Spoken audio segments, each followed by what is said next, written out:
आपको पता है डेथ सर्टिफिकेट कैसे बनता है? चलिए एमसीडी के बारे में शॉर्ट में समझ। एमसीडी का फुल फॉर्म होता है medical certificate of cause of death. It has two types, form number 4 for institutional death and form number 4A for non institutional. MCD form always send to be registrar along with death report form number 2।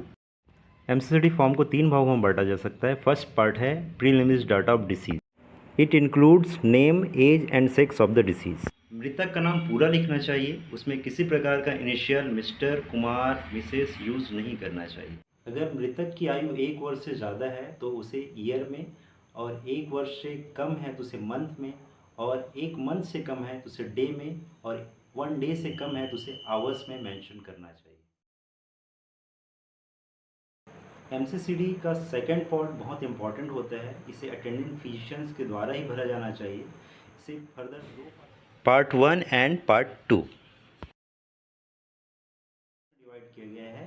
A and immediate cause, B antecedent cause and C underline. कभी भी immediate cause में cardio respiratory arrest, cardiac failure, respiratory failure mention नहीं करना है। एमसीसीडी में clearly directions है कि हमें मोड ऑफ डाइंग मेंशन नहीं करना है। सिंगल मॉर्बिड कंडीशन या इमीडिएट कॉज किसी डेथ को कंप्लीट एक्सप्लेन कर रहा हो तो उसमें further B and C column को भरने की ज़रूरत नहीं है। के लिए स्मॉल पॉक्स, कार्डिक बेरी और लोबार निमोनिया में हमें फर्दर अन्य कॉलम को भरने की ज़रूरत नहीं होती है। बहुत सारे केसेस में चेन ऑफ इवेंट्स या मॉर्बिड कंडीशंस इंक्लूडेड होते हैं, जिसे टाइम पीरियड के according cause, antecedent cause and underline cause में पुट करते हैं। और कुछ ऐसे ही मॉर्बिड कंडीशंस जो डायरेक्ट डेथ को एक्सप्लेन नहीं करती है और अंडरलाइन कॉज में इंक्लूड नहीं किया जा सकता, उसे पार्ट 2 में भरा जाता है। एमसीसीडी में किसी भी डिसीज़ का शॉर्ट फॉर्म यूज़ नहीं करना है, जैसे MI, DI, CAD, EL, BW, BTA etcetera. Cause of death के interval between onset and death वाले कॉलम को जहाँ तक संभव हो हमें भरना चाहिए। अगर टाइम पीरियड डिसाइड ना किया जा सके तो फ्रॉम बर्थ या सेवरल ईयर्स भी भर सकते हैं।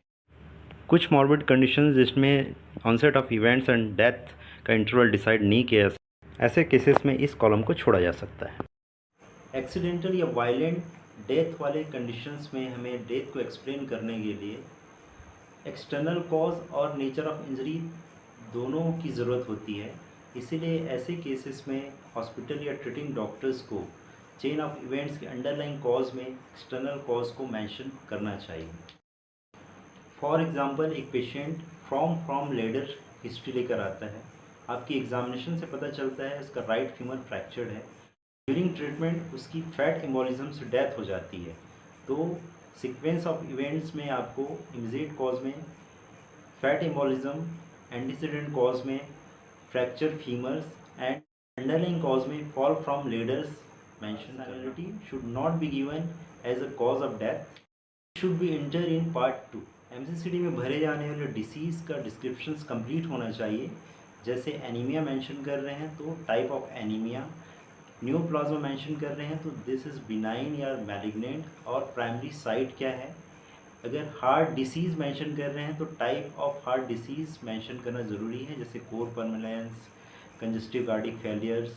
एमसीसीडी फॉर्म के कॉज ऑफ डेथ वाले कॉलम में सिम्टोमेटिक स्टेटमेंट जैसे jaundice, ascites, fever, disability, convulsions जैसे वर्ड्स अवॉइड करना चाहिए, क्योंकि इसके अंडरलाइन कंडीशंस या मॉर्बिड कंडीशंस सेम सिम्टम्स दे सकते हैं। मैनर ऑफ डेथ कॉलम में अगर डेथ का कोई एक्सटर्नल कॉज आइडेंटिफाइड नहीं हो पा रहा है तो उसे एज अ नेचुरल मेंशन करना चाहिए।